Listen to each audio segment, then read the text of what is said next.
taking it all the way. Sing it, Bhavani.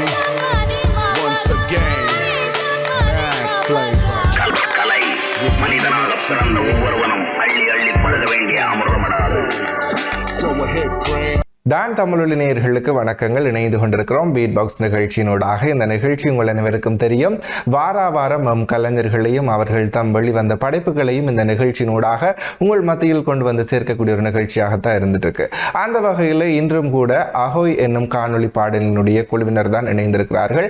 அந்த வகையிலே அந்த பாடலில் பணியாற்றிய ஏடி சஞ்சு யூகே மற்றும் அந்த திரைப்படத்தில் அதாவது அந்த காணொலி பாடலினுடைய நாயகன் ஜென்சன் இணைந்திருக்கிறார்கள். அவர்கள் நிகழ்ச்சிக்குள் இணைத்துக் கொள்ளலாம். வணக்கம்.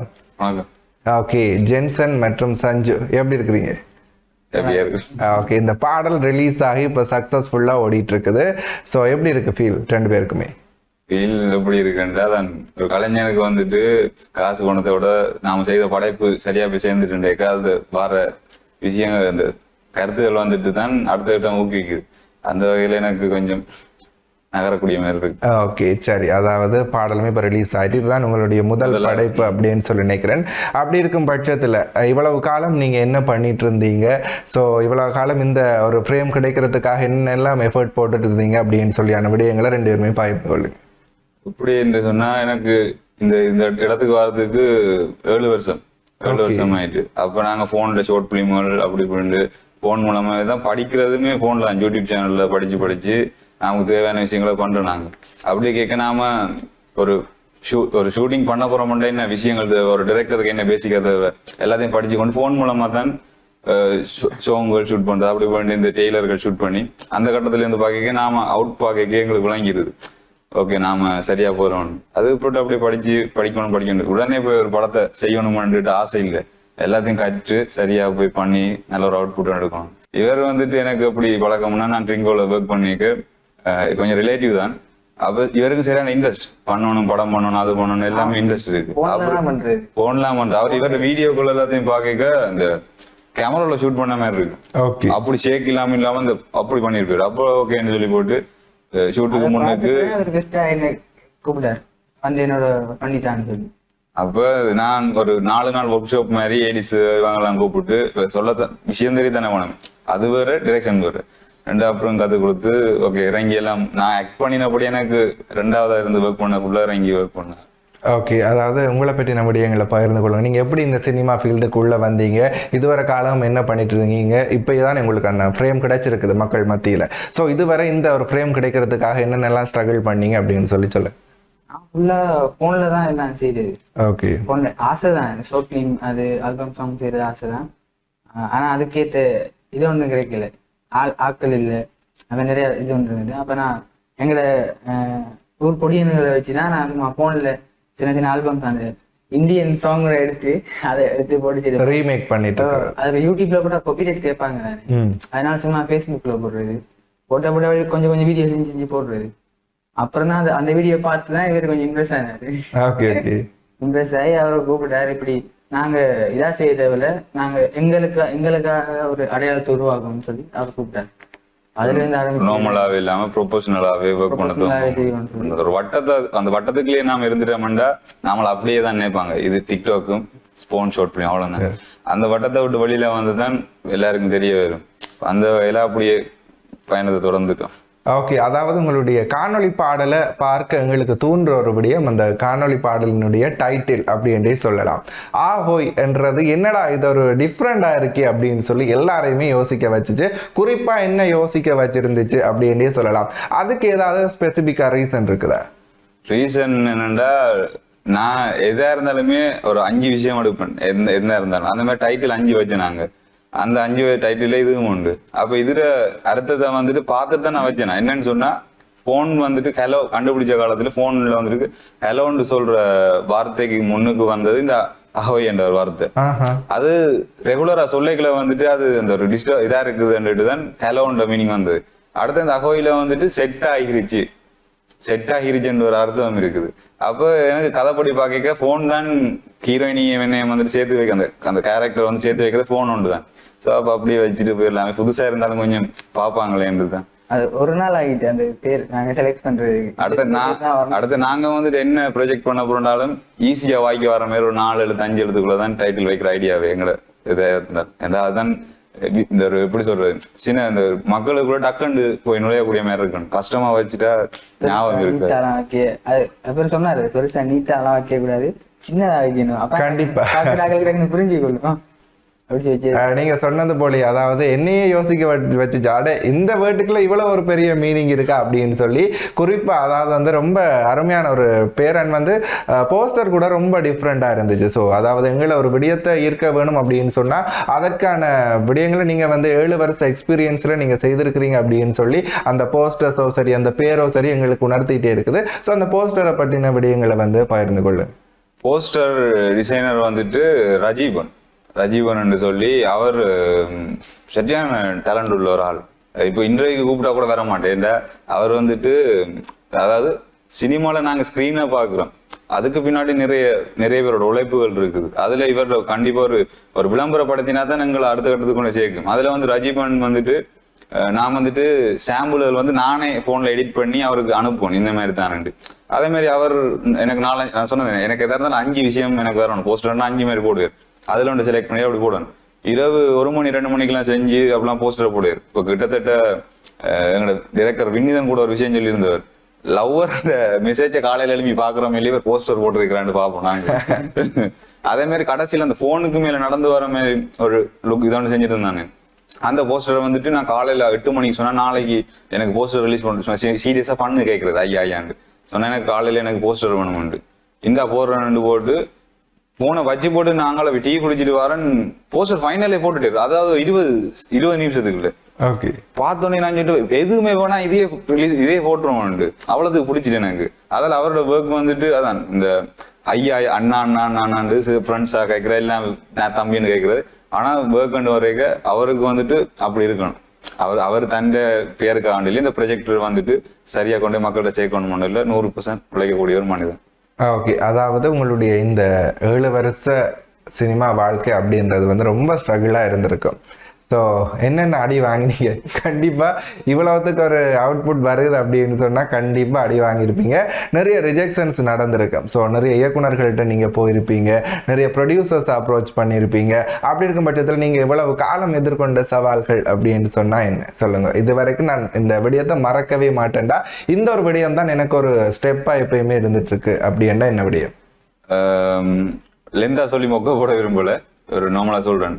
எப்படி இந்த இண்டஸ்ட்ரி வந்ததுன்னு சொன்னா இது வந்துட்டு எனக்கு பாதிச்ச ஒரு விஷயம் உண்டு. நான் இப்ப சொல்றேன், நாம இந்த யுத்த காலம்லாம் முடிஞ்சதுக்கு அப்புறம் வந்துட்டு கொஞ்சம் கரண்டுகளோ இல்லாட்டி ஜென்ரேட்டரோட படங்கள் போடுற விஷயங்கள் இருக்குது. அப்ப அந்த டைம்ல வந்துட்டு எங்களை விட்டு அந்த மாதிரி வசதி இல்லை. அப்ப நாங்க பக்கத்து வீட்டுக்காரர் வீட்டை போயிட்டு படம் பாக்குறது. படம் பார்த்தா இப்படி இந்த ஜன்னல்ல தொங்கிட்டு அப்படி இப்படின்னு படங்கள் பாக்குறது. ஒரு நாள் படம் பார்த்து கொண்டிருக்கும் போது, பேர் சொல்ல விரும்பல, படம் பார்த்து கொண்டிருக்கும் போது வாசல்ல இருந்து படம் பார்த்துட்டு போது எல்லாரும் படம் பார்த்துட்டு இருக்காங்க. வாசல்ல இவனை தண்ணியை ஊத்தி தட்டி விட்டாங்க போக சொல்லி. அதை எங்கட அப்பா பார்த்துட்டு இருந்திருக்கு. நான் அந்த படம் வந்துட்டு 1 வருஷமானது எனக்கு அந்த படத்துல கிளைமேக்ஸ் பாக்குறதுக்கு. எல்லா இடத்துலயும் போய் ஜன்னல் அங்க இருந்து பார்ப்பேன். அந்த படம் போட மாட்டேன், கேட்டுட்டே இருப்பேன். 5 படம் அந்த படத்துல கிளைமேக்ஸ் பார்க்கணும்னுட்டு ரொம்ப தனி ஒண்ணு. அந்த டைம்ல தான் பார்த்துட்டு எங்க அப்பா போயிட்டு அவரே சொந்தமா எல்லாமே வாங்கி கொண்டு வந்து வீட்டை போட்டு மண்ணெண்ண அந்த ஜென்ரேட்டர்ல படம் போட்டு அதுக்கு படம் பார்க்க அவரும் இருந்து படங்களை பார்க்க நமக்கு படம் பார்க்க புரியுதுலே இப்படி பிரேம் வைக்கிறாங்க என்ன சொல்லி வைக்கிறாங்க அந்த டவுட் எனக்கு வர தங்கிருச்சு. அப்படியே இருக்க இதை வந்து டிரெக்ஷனுக்கு கொண்டு வந்தது என்னோட ஆசிரியர். அவங்க வந்துட்டு நான் கட்டுரை எழுதினாவோ பாராட்டி சொல்லுவா, டிஃப்ரெண்டா இருக்கு கட்டுரை நல்லா இருக்குன்ட்டு. அப்ப நான் அப்புறம் வச்சு நமக்கு இதுதான் சரி, இப்படி இதே தொடரும் அப்படியே வந்தது. இதுல அடி வாங்கின விஷயங்கள் வந்துட்டு நிறைய இருக்குது. ஒரு கலைஞன் வந்துட்டு ஒரு இடத்துக்கு வரணும்னு சொன்னா நிறைய தோல்விகளை சந்திச்சாதான் ஒரு இடத்துக்கு வர முடியும். அந்த மாதிரி எனக்கு எங்களோட ஊருக்குள்ள எங்களோட அயலுக்குள்ள இருக்க ஃப்ரெண்டாக்களே மெண்டல் ஒரே படம் தெரியுறான், ஒரு ஸ்டாண்டு கேமராமோட தெரியுறான், அது செய்யறேன் நிறைய நக்கல் அடிப்பாங்க. கொஞ்சம் அப்போ ஃபீலிங்கா இருக்கும். சரி டைம் ஒன்று வர முடிட்டு நம்மளோட ஃபோக்கஸ் நாம இதுல கட்டலை சரியா கட்டிட்டு போயிடணும், எங்கேயும் விழுந்துடக்கூடாது. அப்படியே ஸ்டார்ட் பண்ண ஃப்ரெண்ட். அதுக்கப்புறம் அல்விஸ் கிளீன் அவங்களை எங்களோட ஃப்ரெண்டாக்களை எல்லாம் வச்சு சின்ன மாஸ்டர் டீசர் கட் வந்து கொரோனா டைம்ல ஃபன்னா பண்ணாங்க. அது எல்லாருக்கும் பிடிச்சி போயிருச்சு. அப்புறம் கொஞ்சம் பண்ணி இப்படி வந்தது. மற்றபடி எனக்கு வந்துட்டு எங்களோட வீட்டில் அவ்வளோத்துக்கு இது இல்லை, சப்போர்ட் இல்லை சினிமாவில். அண்ட் அவங்க ஒரு வயசுக்கு வந்தால் நீங்கள் உழைக்கணும், லைஃப்பை பார்க்கணும்னு அந்த இருக்கு. மற்றபடி சின்ன சின்ன சப்போர்ட்டல் பண்ணியிருக்காங்க. மற்றது எப்படி சொல்றேன்டா, இப்போ நான் வந்து ஏடிஸா எங்கேயும் ஒர்க் பண்ணல. ஏனண்டா இது யாருமே குறையா நினைக்க வேணாம். என்னன்னு சொன்னா, அவங்க சினிமாவில் வந்துட்டு ஒரு டிரெக்ஷன்ல வந்துட்டு இதுதான் ரூல்ஸ் அண்ட் எதுவுமே இல்லை. உங்களோட டேலண்டை நீங்க எப்படி வெளி பண்ண போறீங்களோ, எப்படி பண்ண போறீங்களோ அதை சரியா ஆடியன்ஸுக்கு கொண்டு போற விஷயம். அந்த மாதிரிக்கு நானே போன்ல ரெகுலரா எங்களோட வீட்டுல பேசுவாங்க, ஒரே போனோட இருக்கீங்க. ஆனா அங்க போன்ல 24 மணி நேரம் ஷார்ட் லிஸ்ட் எப்படி போறது, கேமரா எப்படி போறது, அப்படி அதை தான் பார்த்துட்டு இருப்பேன். அப்படி இருந்துட்டு ஒரு கட்டத்துக்கு வேற ஜோதிச்சேன். இப்படியே நாம ஷார்ட் பிலிமே அதையும் இதையும் போன்லயே பண்ணி அந்த வட்டத்துக்குள்ள இருக்க நம்மளை அப்படியே கணக்கு போட்டுறாங்க. கொஞ்சம் வெளியால பண்ணோம்னுட்டு இங்க வர எல்லாரோட உங்களோட சேனல்ல வர இந்த இன்டர்வியூல நான் பார்ப்பேன். எல்லாரோட இதெல்லாம் பார்த்துட்டு ரிவ்யூக்கள் பார்ப்பேன். போயிட்டு யூடியூப் சேனல் அவங்களோட என்ன கருத்துக்கள் விட்டுருக்காங்க, அதை பார்க்க என்ன தவறுகள் நடந்திருக்குது ஒரு படைப்புல, அதுல நாம திருத்தி கொள்ளணும். அந்த மாதிரி சில விஷயங்கள் பண்ணான். ஆனா எனக்கு வந்துட்டு ஒரு அடையாளத்தை ஃபர்ஸ்ட் நான் ஒரு வந்தது ராட்சசராமன் படத்துல. அந்த படத்துல டைரக்டர் வினிதம் வந்து கூப்பிட்டு நல்ல கேரக்டர் ஒன்று தந்தார். அதை பண்ணேக்கதான் அந்த ஒரு கேமராக்கு முன்னால ஒரு ப்ரொபோசனல்ல எப்படி ஒர்க் பண்ண போறாங்கன்றதை வந்து கற்றுக்கொண்டேன் நான்.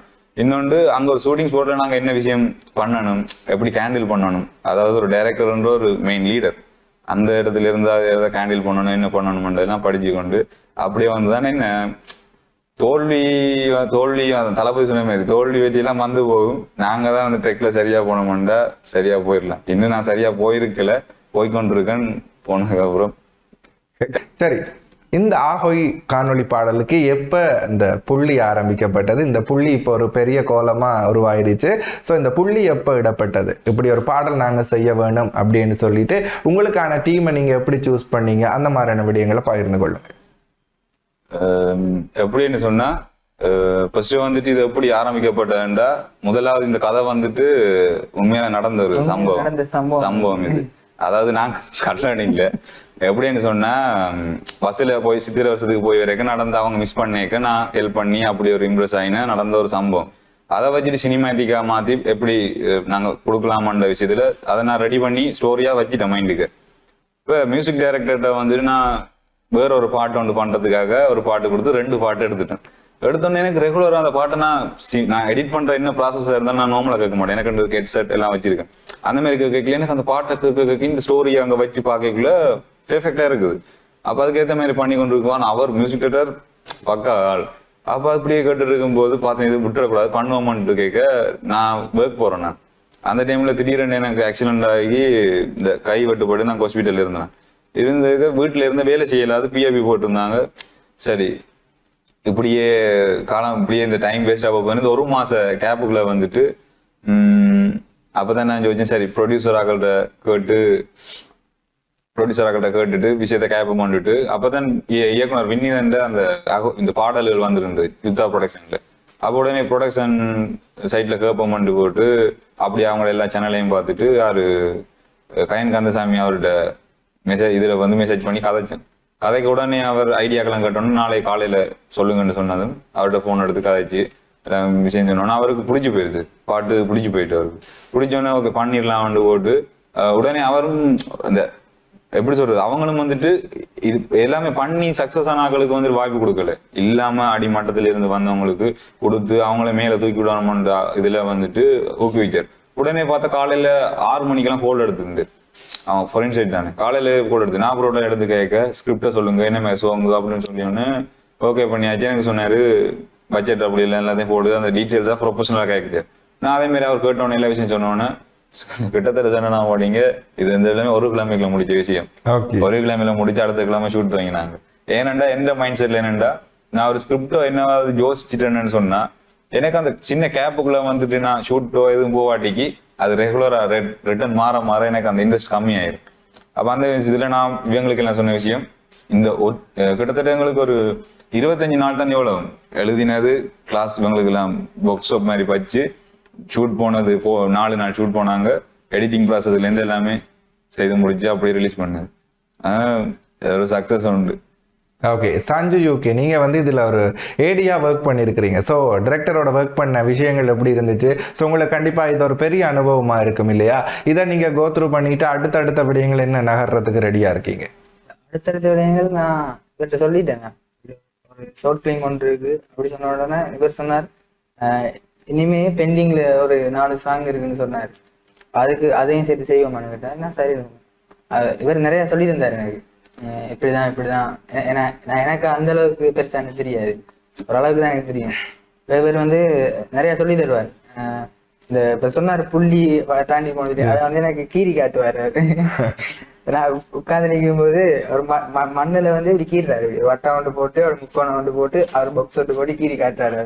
இதுல நம்ம இதுல நிக்கிறோம், இவ்வளவுதான் செஞ்சிருக்கோம். இதை தாண்டி இந்த புள்ளியை தாண்டினா இந்த வட்டம் ஸ்ரீலங்கா, அந்த வட்டம் என்னன்னா அது பெரிய முக்கோணம், அது வந்து ஃபுல்லா வேர்ல்டு லெவல். நம்ம இந்த வேர்ல்டு லெவல்ல செஞ்சாதான் ஒரு ஸ்ரீலங்கா லெவல்ல சரி அது வரும் அப்படி சொல்லி நிறைய சொல்லி தருவார் எனக்கு. அந்த டிரெக்ஷன் சம்பந்தம் பத்தி எல்லாமே சொல்லி தருவார். இப்போ அடுத்த இதுக்கு ரெடி ஆகிருக்கும், இது ஃபுல்லா கம்ப்ளீட் ஆயிட்டு அடுத்த பாட்டுக்கு தான் இப்போ ரெடி ஆகிட்டோம். சரி, எல்லாம் சரியாயிருக்கு. ஓகே, சரி. இப்போ நீங்கள் ஒரு அசோசியேட்டாக இப்போ நீங்கள் ஒர்க் பண்ணும் பட்சத்தில் உங்களுக்கும் ஏதாவது ஒரு ஐடியாஸ் தோணி இருக்கும் இல்லையா, நம்ம ஹீரோவை வச்சுக்கிட்டு ஏதாவது ஒரு படம் பண்ணணுமோ சரி அல்லது சாங் பண்ணணுமோ அப்படின்னு சொல்லி உங்களுக்கு ஏதாவது ஐடியா இருந்துச்சா? ஓ, இது நாங்க ஒரு ஸ்டோரி சொல்லும் போது நான் எழுதிட்டு இருந்தேன். அதுல நான் சொல்லிட்டேன், ஸ்டோரி எழுதும் போதே நான் சொல்லிட்டேன். நான் இந்த பாட்டு எழுதி செஞ்சு முடிச்ச உடனே ஒரு பிலிம் ஒன்று இருக்கு, இது நான் பெஸ்டாவே நான் கிரியேட் பண்ணி வச்சிருக்கேன். கிரியேட் பண்ணி எழுதி வைக்க மாட்டேன். நான் போன்ல நோட் புக் எடுத்து அந்த நோட் புக்ல தான் சேவ் பண்ணி வைக்கிறது, டைப் பண்ணி. அப்ப காட்டினேன் அவர்கிட்ட, பிடிச்சிருக்குன்னு சொன்னார். பிடிச்சிருக்கு, ஆனா இப்போதைக்கு 2-3 சாங் நாங்க ரிலீஸ் பண்ணோம், அதுக்கப்புறம் இந்த ஸ்டோரி எடுப்போம்னு சொல்லி. அதில் சொன்ன கதை பிடிச்சிருந்துட்டு, ஒரு டிஃப்ரெண்டான ஸ்டோரி உண்டு. அது சொன்னோன்னா பிடிச்சிருந்துட்டு ஆளுக்கு. இவர் சொல்றாரு, எல்லாத்தையும் நானே ஹீரோவா நடிக்க இல்லாதுடா அப்படி சொல்றாரு. இதுலயும் அதுலயும் எல்லாத்தையும் நானே ஹீரோவா நடிக்க இல்லாதுடா அப்படி சொன்னாரு. அது பரவாயில்ல, இந்த ஒரு பாட்டு தான் நீங்க ஹீரோவா செய்ய போறீங்க, மற்ற 2-3 பாட்டு அது வேற தான் செய்யற பிளான் இருக்கு. அந்த ஸ்டோரியை வந்து இப்ப நீங்க செய்யலாமே. சரி, அப்ப செய்வோம். இப்ப எப்படியும் ஒரு 4 ஆல்பம் முடிஞ்சதுக்கு அப்புறம் அது செய்யற பிளான் இருக்கு எங்களுக்கு. இப்போ நான் என்ன சொல்ற விஷயம்டா, இப்ப டீம் இந்த சொல்ல மறந்துட்டேன், டீம் அப்படி உருவாச்சுட்டா இவரை கொண்டு வந்து நம்மளோட ஃப்ரெண்ட்ஷிப்பா இருக்கிறார்கள் எல்லாரையுமே அவங்களுக்கு ஏடியா ஒர்க் பண்ணினது இல்லை. நான் கதைச்சி அதை அந்த ஷூட்டுக்கு முன்னுக்கு 4 days வந்து ஒர்க் ஷாப் மாதிரி எல்லாம் வச்சு டீடைல் பண்ணி இவருக்கு என்ன ஒர்க் பண்ண போறேன், நீ என்ன பண்ண போற, நீங்க என்ன பண்ணுவேன் எல்லாம் பிரிச்சு கொடுத்தேன். அப்படி இருந்த இவருக்கு நான் ஒரே ஒரு விஷயம் வந்துட்டு என் டீம்ல நான் ஒரே ஒரு விஷயம் சொல்றேன்னா, 10ஓட 11 இல்லாம நாம ரொம்ப தெரியும் அந்த விஷயத்த இதை எடுத்துக்கொண்டாலே நல்லா இருக்குதான். ஓகே, சரி. அப்படி நீங்கள் வந்து 2 பேருமே சேர்ந்து ஒர்க் பண்ணிட்டு இருக்கீங்க. ஸோ கண்டிப்பாக வந்து அசோசியேட் டிரெக்டர்ஸ் அப்படின்னு சொல்கிறது அந்த படத்தில் வந்து அவ்வளோ கஷ்டப்பட்டிருப்பாங்க. ஆனால் அந்த ஒரு சின்ன ஒரு ஃப்ரேம், அந்த ஒரு சின்ன ஒரு பேருக்காகத்தான் அவ்வளவு ஸ்ட்ரகிள், அவ்வளவு விடயங்களை தாண்டி அதில் ஒர்க் பண்ணியிருப்பாங்க. ஸோ உங்களுடைய அசோசியேட்டோ சரி அண்ட் வந்து உங்களோட ஒர்க் பண்ண ஆர்டிஸ்டோ சரி, அவங்கள எப்படி உங்களுக்கு சப்போர்ட் பண்ணாங்களா? அவங்களோட சப்போர்ட்ஸ் எப்படி இருந்துச்சு? அவங்க வந்துட்டு சரியான 100 விதமான உழைப்பினை கொடுத்தாங்க. நான் ஸ்பாட்ல நான் பார்த்தேன். ஏன்னா நான் வந்துட்டு ஸ்டார்ட்ல எல்லாருக்குமே பிரிச்சு எழுதி கொடுத்துட்டேன், நீங்க இந்த ஒர்க்கை இப்படி பார்க்கணும், அடுத்த நெக்ஸ்ட் என்ன பண்ணணும், நெக்ஸ்ட் பிளான் 3 வச்சிருந்தாங்க. இவர் வந்துட்டு ப்ரொடக்ஷன் மேனேஜராகவும் இருந்தார், அசோசியேட்டாக இருந்தார். இவர் ஸ்கிரிப்டும் சொல்லணும், அதே பட்சத்தில் அடுத்து என்ன நடக்க போகுது, அடுத்து என்ன ரெடி பண்ணணும் வேலையும் இவர் பார்த்து எல்லாருமே 100 விதமான உழைப்பினை கொடுத்தாங்க. நாங்கள் என் கண் முன்னால நான் பார்த்த விஷயம். ஏன்னா நானும் எல்லாரையுமே அந்த பஸ்ஸில் ஏற்றினோடனே சொன்ன விஷயம், யாருமே எந்த இது பிரச்சனை பண்ணாம உங்களோட சீட்ல இருங்க, நான் சொல்றதை பண்ணுங்க சொல்லி பண்ணி அப்படியே ஸ்டார்ட் பண்ண. அப்ப டிஓபில இருந்து எல்லாருமே சரியான அந்த சந்தோஷம் பண்ண அந்த விஷயம் பரபரப்பா போய்கொண்டு இருக்கு. நான் ஃபர்ஸ்ட் டைம் பண்ணேக்க அதை பார்க்கணும், ஆக்டிங் பண்ணணும், அந்த மாதிரி கேட்க நான் வந்து தனியா கூப்பிட்டு சொல்லிட்டேன், நான் நடிக்காம வேற ஒருத்தர் டக்குன்னு போடுவோமான்னு. ஆளை மாத்திட்டாரு. அதுல சொல்றாரு அவரை போடுவோம், அவர்கிட்ட கேட்கறது நாங்க நீங்க நடிங்க இல்ல எனக்கு அதுல அந்த மாதிரி டைம்ல ஆரா போய் பிடிக்கிறது. நான் சொன்னேன் வேணா நீங்களே நடிங்க சரி வராது, நடிக்க மாட்டேன்னு சொன்னார். எல்லாம் சரியா நடிக்கிறேன்னு சொல்லி ஷூட் ஃபர்ஸ்ட் டே ஸ்டார்ட் ஆகும்போது எல்லாம் சொல்லிட்டாரு டக்குன்னு.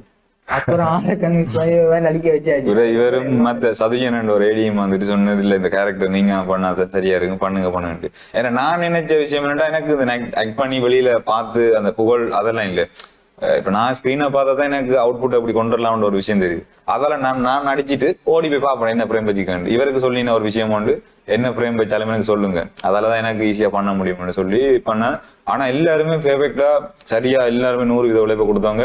நாங்க இரவு 10 மணி 11 மணி 1 மணிக்கெல்லாம் ஷூட் பண்ண ஃபுட்டேஜ் எல்லாம் இருக்குங்கிட்ட. அப்படி அப்ப முடிச்சிருந்து கையெல்லாம் வலிக்கு லைட்டை தொங்கி பிடிச்சோண்டு இருப்பாங்க, கேமராவை பிடிச்சி வச்சுட்டு இருப்பாங்க, இவன் ரிஞ்சால சாப்பாடை பார்க்கணும் அப்படின்ட்டு நிறைய கஷ்டப்பட்டோம். அதால என்னன்னா நான் இந்த இதுல போட்டது இந்த டீமை வந்துட்டு உருவாக்கினது வந்துட்டு யாருமே இதுல வந்துட்டு ஒர்க் பண்ணி பெரிய இடத்துல இருக்கிற யாருமே போடல. எல்லாரும் எங்களை மாதிரியே வளர்ந்து வரணும், வெளியில வரணும், அவ்வளவு பேரும் தான் நான் இந்த ப்ராஜெக்டுக்கு போட்டிருக்கேன். அதால இனிமேல் நீங்க தான் கூட ரெக்க பார்க்கணும்.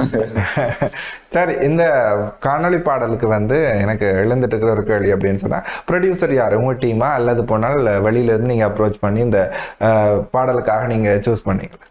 ப்ரொடியூசர் வந்துட்டு அவங்க வெளியில இருக்கிறாங்க, ஜுத்தா ப்ரொடக்ஷன் சொல்லி அவங்க இப்ப கன்டினியூட்டியா பண்ணிட்டு வராங்க. அவங்களுக்கு வந்துட்டு பெரிய ஒரு நன்றியை சொல்லணும். ஏன்னு சொன்னா இது ஒரு கனவு மாதிரி. ஏன்னா இந்த 7 வருஷமா இப்படி ஒரு ஒன்று இருக்கு பண்ணுவோமான்னு கேட்டா நான் கால் பண்ணேன்னு சொல்லுவாங்க, அதுக்கப்புறம் இல்லை பண்ணுவோமான்னு. இவருக்கு வந்துட்டு நான் போன் எடுத்து அவருக்கு பர்சனலா போன் எடுத்தோடனே மெசேஞ்சர்ல காய்ச்சி அப்படின்னு போன் எடுத்தோடனே கலவன்னு சொல்லி போட்டு கதைச்சிட்டார். அவர் ஒரு விஷயத்த சொல்லி இப்படி கதைச்சிட்டார். கதைச்சி எல்லாம் ஓகே இப்படித்தான் ஓகே பண்ணாரு. அவர் ஒரு எப்படி சொல்றது, அவரும் வந்துட்டு சொல்றேன்னுடா பண்ணினாக்க இப்ப எவ்வளவோ நல்லா பண்ணக்கூடிய ஆக்கள் இருக்கிறாங்க இங்க, அவங்கள்ட்ட காசை கொடுத்து பண்ணினா இன்னும் நல்லா பண்ணுவாங்க. ஆனா அவர் யோசிக்கிற விஷயமும் இங்க அடிமட்டத்துல இருந்து லோக்கல்ல இருந்து வர பசங்களுக்கு வாய்ப்பு கொடுத்ததான் அவங்க அடுத்த கட்டத்துல வாழ்க்கையில என்ன நகரலாம்னு இருக்கு.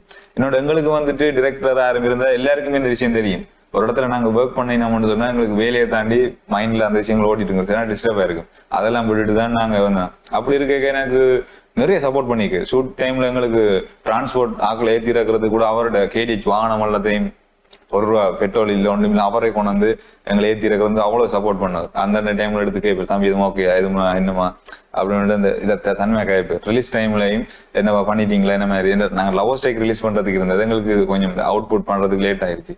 அப்போ ஓகே நான் பதட்டப்பட்டு அவர் என்ன கூல் பண்ணுவார், சரி அப்படி இல்லை பதட்டப்படா பண்ணுங்க. பிறகு நான் அவருக்கு ஃபைனல் அவுட் கொண்டு வந்துட்டு நானே போட்டு விட்டேன். போட்டோன்னா தம்பியா நல்லா இருக்குடா, நல்லா இருக்கு, நல்லா பண்ணிருக்கிற, நல்லா அவுட் ஒன்று கொடு, கலர் கேட்டிங் பண்ணாமலே பார்த்துட்டு நல்லா இருக்குன்னு சொன்னாங்க. அப்போவே எனக்கு இந்த என்ன சொல்றது, ஒருத்தர் வந்துட்டு எங்களுக்கு அதை தயாரிச்சு தாங்கன்னு சொல்லிக்க நாங்க அந்த விஷயம் கொடுக்க பயப்படுவோம். அவருக்கு அது பிடிச்ச மாதிரி வந்திருக்கா, அவருக்கு பிடிச்ச விஷயம் தான் ஆடியன்ஸுக்கும் எதிர்பார்க்க போறாங்க. ஏன்னா அவங்களும் கொஞ்சம் விஷயம் தெரிஞ்சாக்கள் சின்ன சொல்லலாம். எடுத்தோன்னு தம்பியா நல்லா இருக்குடா, டே கலர்லாம் பண்ணிட்டு போடு அப்படி இருக்கு. ரிலீஸ் பண்ணதுக்கு முன்னுக்கு நான் ஒரு ஃபைல் கொடுத்தோன்னு செம்மையா இருக்கு அப்படின்ட்டு நிறைய விஷயம் சொன்னவர். ஏன்னா நாங்க வந்துட்டு அந்த இதுல வந்துட்டு ஆர்ட் டிபார்ட்மெண்ட்லாம் வந்துட்டு யாருமே பிடிக்கல. இவங்கதான் காலையில 4 மணிக்கு பஸ் வந்தோடனே அங்கால ஒரு 4 பேர் இஞ்சால ஒரு 4 பேர் பஸ்ஸுக்கு கலர் பண்றது, டேக் விட்டுறது, இன்னைக்கு ஸ்கிரீன்கள் கொழுவுறது. 2 நாள் இவருக்கு எனக்கு தூக்கம் இல்லை, 2 நாள் தூக்கம் இல்லாமலே அடுத்த நாள் தூங்காமலே போய் நடிச்சாரு. அப்படி அதெல்லாம் ஒர்க் பண்ணி சொன்னோன்னே அந்த மாதிரி இருந்தது. அடுத்தது மற்ற டெனிஷன், அந்த டெனிஷன் நான் வந்துட்டு கதை பேர் கால் பண்ணி தம்பியா என்ன மாதிரி பண்ணிருக்க, ஸ்கிரிப்ட் எல்லாம் சொல்லியிருக்க. அவரு சொல்லுவார், நீ சரியா ஸ்கிரிப்ட்ல விளையாடுறடா அப்படி நிறைய விஷயம் சொல்லு. ரிலீஸ் பண்றதுக்கெல்லாம் டக்குனு கால் பண்ணி அனுப்புங்க வைங்க எல்லாம் போட்டு தண்டி ரிலீஸ் பண்றதுக்காக நிறைய அவர் சப்போர்ட் பண்ணுவார். அதுல அவருக்கும் பெரிய தேங்க்ஸ், எங்களோட டீமுக்கும் பெரிய ஒரு தேங்க் ஒன்று பண்ணணும். ஓகே சரி, அதை தாண்டி வந்து இதில் ஃபீமேல் லீட்டாக வந்து ஒருத்தவங்க பண்ணியிருப்பாங்க. ஸோ கண்டிப்பாக ஸ்ரீலங்காவை பொறுத்த வரைக்கும் இந்த ஃபீமேல் லீட் தர்றது கொஞ்சம் கஷ்டம். இங்கே ஜப்னாவை பொறுத்த வரைக்கும் குறிப்பாக அது இன்னும் ஒரு பெரிய சேலஞ்சிங் அப்படின்றே சொல்லலாம். ஸோ அதாவது உங்களுடைய இந்த படைப்புக்கு வந்து என்னென்ன மாதிரி அவங்கள அப்ரோச் பண்ணீங்க, அண்ட் நைட் ஷூட் அதெல்லாம் அவங்க ஓகே பொறுத்துக்கிட்டு உங்களோட வந்து சகஜமாக ஒர்க் பண்ணாங்களா இந்த திரைப்படத்தில்? இதுல எப்படின்னு சொன்னா ஹீரோயினை தேர்ற விஷயம் ஒன்று சொன்னீங்க, அது கண்டிப்பா சொல்லணும். இதுல வந்துட்டு என்னட்டா எங்களுக்கு வந்துட்டு ஹீரோயினியை செலக்ட் பண்ணி தரதுக்கு யாரான்னு தெரியாம டிக்டாக் மெசேஞ்சர் அது இது எல்லாத்தையும் தட்டி எடுத்து இந்த மொடலிஸ்ட்ல கூட கூப்பிடுறது. அதுல எனக்கு வந்துட்டு நான் ஸ்கிரிப்ட்ல எழுதைக்குள்ள வந்துட்டு ஒரு பேர் சொல்லல, கேர்ள் ஒரு ஆள் வந்துட்டு ஒன்று நடிக்க அந்த ஹீரோ கேரக்டரா நான் பண்ணணும், இல்லாட்டி எங்க ஃப்ரெண்ட் ஆல்விஸ் கிளின்டன் பண்ணணும். அவன் 2 பேர் பண்றதான் எந்த இது. ஏன்னா அந்த கேரக்டரை அவங்களுக்கு சொல்லி புரிய வைக்கலாது, ஓவர் ஆக்டிங் இருக்கக்கூடாது. அப்படி இருக்கும்போது ஹீரோயினி தெரிஞ்ச யார் ஹீரோன் நான் தான் பண்றேன்னு நான் ஓப்பனா சொல்லிட்டேன். அதுக்கு முன்னுக்கு ஓகே பண்ணிட்டாங்க, ஓகே நான் வாரம் செய்வோம்னு சொல்லி போட்டு டீட்டெயிலாம் கேட்டு நல்லா இருக்கு சோங்கெல்லாம் கேட்டு நான் அப்படி அனுப்புறையில எனக்கு அந்த அவசரத்துல ஷூட்டுக்கு முன்னாடி ஒரு கிழமைக்கு முன்னுக்கு தான் அந்த மாதிரி நான் ஆக்களை தேடி கொண்டு வந்தேன். இல்ல நான் வரையில வைக்கல அப்படின்னு சொல்லி ஒரு புள்ள கையெல்லாம் அறுத்து தானே வீட்லயே எல்லாம் விட மாட்டேன்னு தந்துருக்காங்க. அப்படி ஒரு 20 பேருக்கிட்ட ஓகே பண்ணி மாட்டேன்னு சொல்லிட்டு ஷூட் முதல் நாள் வந்துருச்சு. அவ்வளவு பேரையும் எனக்கு ரெடி பண்ணது மேக்கப் ஆர்டிஸ்டுங்கட அகல்யாக்கான்னு சொல்லி சரியான சப்போர்ட் பண்ண. இரவுல 1 மணிக்கெல்லாம் அந்த வெடி போட்டோ போட தான் உங்களுக்கு இது லுக்கா இருக்கும் இந்த புள்ளிய பாருங்கட்டு நான் அடுத்து வச்சு பார்த்துட்டு சினிமாட்டிக்ல இவங்க செட் ஆகாதக்கா பாத்துங்க. பிறகு அவ கோவப்பட மாட்டா, திருப்பி அனுப்புவா. அப்படி இப்படி எதுவுமே இல்லை. பிறகு பார்த்தா நம்மளோட இந்த ஹீரோயின் கேரக்டர் நடிச்ச மைதிலி அவங்க வந்துட்டு யாரண்ட எனக்கு தெரியாது. நான் மனிதியில வந்துட்டு அவங்களோட சின்ன சின்ன டீசர் கட்ல பார்த்துருக்கேன். நான் மெயின் பண்ணல. பிறகுதான் அவங்க அகல்யா கடை மேக்கப் ஆர்டிஸ்ட் சைட்டால யாரோ ஒரு அண்ணா ஒரு ஆள் கால் பண்ணி இப்படி ஒரு கேர்ள் ஒரு ஆள் இருக்காங்க ஓகேன்னு பாருங்கன்ட்டு. சரி, ஆனா அதுக்கு முன்னுக்கு இங்க நான் யார் ஹீரோயின் வந்துட்டு சில பேர் சிங்கிள் ஆர்டிஸ்ட் எல்லாம் வந்துட்டு சிங்கிள் ஆர்டிஸ்ட் ஓகே பண்ணிடுவாங்க. நம்ம எங்கட பட்ஜெட்ல இருந்து பார்க்கணுமே, டிரான்ஸ்போர்ட் அவங்க எல்லாம் நாங்க பார்க்கணும். உடனே கூப்பிட்டு எதுவுமே பண்ணிடல. ஏன்னா அடுத்த கட்டம் வந்துட்டு அவங்க அங்க போயிருக்கீங்க கழுவி ஊத்திருவாங்க. ஏன்னா அது கண்டிப்பா நடக்குது. இவர் டக்குன்னு எனக்கு இவர் ஐடி எல்லாம் வந்துட்டு மீட்டிங் நடந்தவனிக்கு நாங்க உள்ள டிஸ்கஸ் பண்ணிக்க நான் சந்தோஷப்படுறேன். கிடைச்சிட்டு இவர் டக்குண்டு பொறுமையாயிரு. இப்ப இன்னும் கொஞ்ச நேரத்தால கோல்டு வரும் மாட்டேன் அந்த மாதிரி பார்த்தா கோல்டு வரும் பிரதர் சாரி நான் வேற ஒரு ப்ராஜெக்ட்ல கமிட்டா இருக்கேன்னு எனக்கு வரையலாண்டு. சரி எனக்கு இப்படி இருக்குது பார்த்தோன்னா பிறகு மைதிலி ஓகே ஆயிட்டாங்க. ஆனா அந்த கேர்ளும் வந்துட்டு உடனே சான்ஸ் கிடைச்சிட்டு ஓகே பண்ணல. அவங்க ஸ்கிரிப்ட் சம்பந்தமா அவங்களுக்கு ஆக்டிங் பண்ணக்கூடிய விஷயங்கள் இருக்குதா, என்ன மாதிரி வரப்போகுது, இந்த டச்சிங் அந்த மாதிரி ஓவரா இருக்கான்னு எல்லாம் பார்த்தாங்க. பார்த்து எல்லாம் ஸ்கிரிப்ட் சொன்னோன்னா ஓகே ஆயிடுச்சு. ஆனா எத்தனை மணிக்கு சொல்றேன், முதல் நாள் நைட்டு 9 மணிக்கு சொல்றேன் அந்த பிள்ளைக்கு உடுப்பு எல்லாமே வந்து நீங்களே ரெடி பண்ணுவாங்க. காலையில 4 மணிக்கு சார் வானத்தை அனுப்பிட்டாரு அவங்களை ஏத்துறதுக்கு. ஏத்தினோட வந்த எங்க வீடை காலி பண்ணிட்டு வந்த மாதிரி 2 சூகேஸ் கையில 2 சூகேஸோட வராங்க. நான் பார்த்துட்டு நான் மேல ஓடி போய் எல்லாம் ரெடி பண்றேன்னு வர சொல்லிட்டு இப்போ இவன் கூட்டி வந்துட்டான். கூட்டி வந்தோன்னா நான் ஸ்கிரிப்ட் நான் சொன்னேன். ஆனா அவங்களுக்கு யார் ஹீரோன்னு தெரியாது. டிஓபி நிக்க டிஓபி தான் ஹீரோன்னு நினைச்சிட்டாங்க. சரி சரியான காமெடியான விஷயம் உண்டு சரியா. நான் சரின்னு வந்தோன்னா நான் ஸ்கிரிப்ட் எல்லாம் சொன்னேன். இதுல இப்படி தான் வர போறீங்க, உங்களை என்ட்ரி இப்படி பண்ண போறோம், நல்ல லுக்கா காட்டும் அப்படி இப்படின்னு சொல்லி ஓகே ஆயிட்டு சோங்கையும் போட்டு காட்டி ஓகே. இப்ப அவங்களும் மேக்கப்புக்கு பண்ணியாச்சு. அதுக்கப்புறம் தான் இவர் வந்து சொன்னார் ஓகே ஓகே இப்போ ஹீரோ யாருன்னு சொல்லிட்டியான் இல்லைன்னு. ஸ்பாட் போயாச்சு, ஷூட்டிங் ஸ்பாட்டுக்கு போயாச்சு. அங்க நான் எனக்கு மேக்கப்பாக்க டச்சப் பண்ணிக்க ஏன் டிரெக்டர் இருக்கலாம் சும்மா மேக்கப் பண்றீங்க இவர் வேற சொன்னாங்க ஹீரோ அவ்வளவுதான். சரி ஓகேங்க. அப்படியே வந்து சுபவா இன்றைய தினத்திலும் கூட பல விடயங்களை பகிர்ந்திருந்தீங்க. இதோட வந்து நாங்களுமே நிகழ்ச்சியை முடிவுக்கு கொண்டு வரலாம் அப்படின்னு சொல்லியிருக்கோம். கண்டிப்பாக இதே போன்ற கலைஞர்களுடன் மற்றும் ஒரு வாரத்தில் பீட் பாக்ஸ் நிகழ்ச்சியினூடாக உங்கள் அனைவரையும் சந்திக்கும் வரை உங்களிடமிருந்து விடைபெற்று செல்லும் நான் உங்கள் ராஜ். நன்றி நேயர்களே.